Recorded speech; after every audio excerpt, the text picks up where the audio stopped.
Here with Billy Dennehy, manager of Kerry FC. Billy, another tough result for yourselves tonight. What's your, I suppose, assessment on what happened here in Garryowen this evening?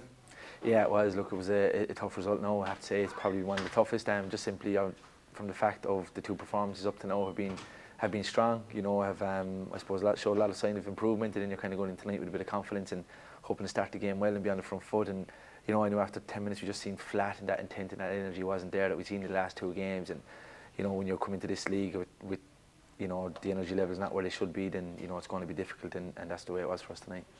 I suppose the start of the game was fairly one-sided from a treaty perspective. They scored early on, then you get the penalty, Leo steps up, if he puts it away it's 1-1, probably a different game.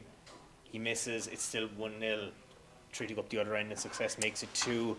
From a mentality perspective for the squad, does that just drain the lads' momentum straight away from that point? Yeah, no, look, you could see it. Obviously, the penalty is a massive moment in the game. You know, you have a chance to go 1-0 with having that started well, but that obviously would breed a lot of confidence into the team straight away. You know, but look, these things happen in games. You still have to manage the situation afterwards, and you know, we probably didn't manage it as well as we should have. And you know, they scored, they got 2-0 up, and then it makes it quite difficult again. But even after that, you know, I just didn't feel like the intent and the intensity that we'd had for the last two games wasn't there. And look, maybe that's our young players obviously playing against two big teams, big clubs with, you know, a lot of attention on the games, and they probably got themselves up to a higher standard for that game. And then coming into tonight, they probably felt confident and probably weren't as prepared individually as we should have been. And you know, that's what cost us in the end.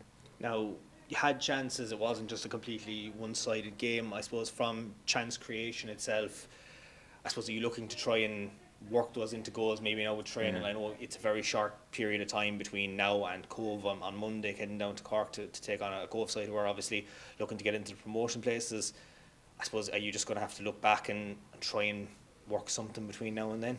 Yeah, look, it is, and I think the players can know themselves as well. Like, as a player, you kind of know certain situations you should have done a lot better in, and even after half time we've a great opportunity to score right after half time, you know, which would probably change the momentum of the game again, but we just couldn't, you know, or we probably just couldn't capitalise on the opportunities that we had, and the opportunities we should have taken. But look, that's part of football. Ultimately, there's a lot of other variables involved in the game that can impact the result, and we just didn't, as I said, just have that intensity that we had last week, and that was kind of the biggest disappointment for me, because that ultimately is the basis of any performance. And you know, lack of quality or goals or mistakes will happen in games, but you know, the intensity and the energy, you know, was something that we were missing tonight. Looking at the squad heading into Monday, obviously Wayne came off fairly late on there. Looked like he might have picked up a little bit of a knock. Have the lads got a clean bit of health, or will you have to do a bit of a late assessment between now and then? Yeah, we will. We'll do a bit of a late assessment. Obviously, there's a few lads who picked up a few injuries tonight, so they'll work with the physio today and over the weekend, and we'll have a better picture of that on Monday. But yeah, we'll obviously be looking to change things around anyway with the 2 games in 4 days. So you know, there'll be fresh bodies coming into the team.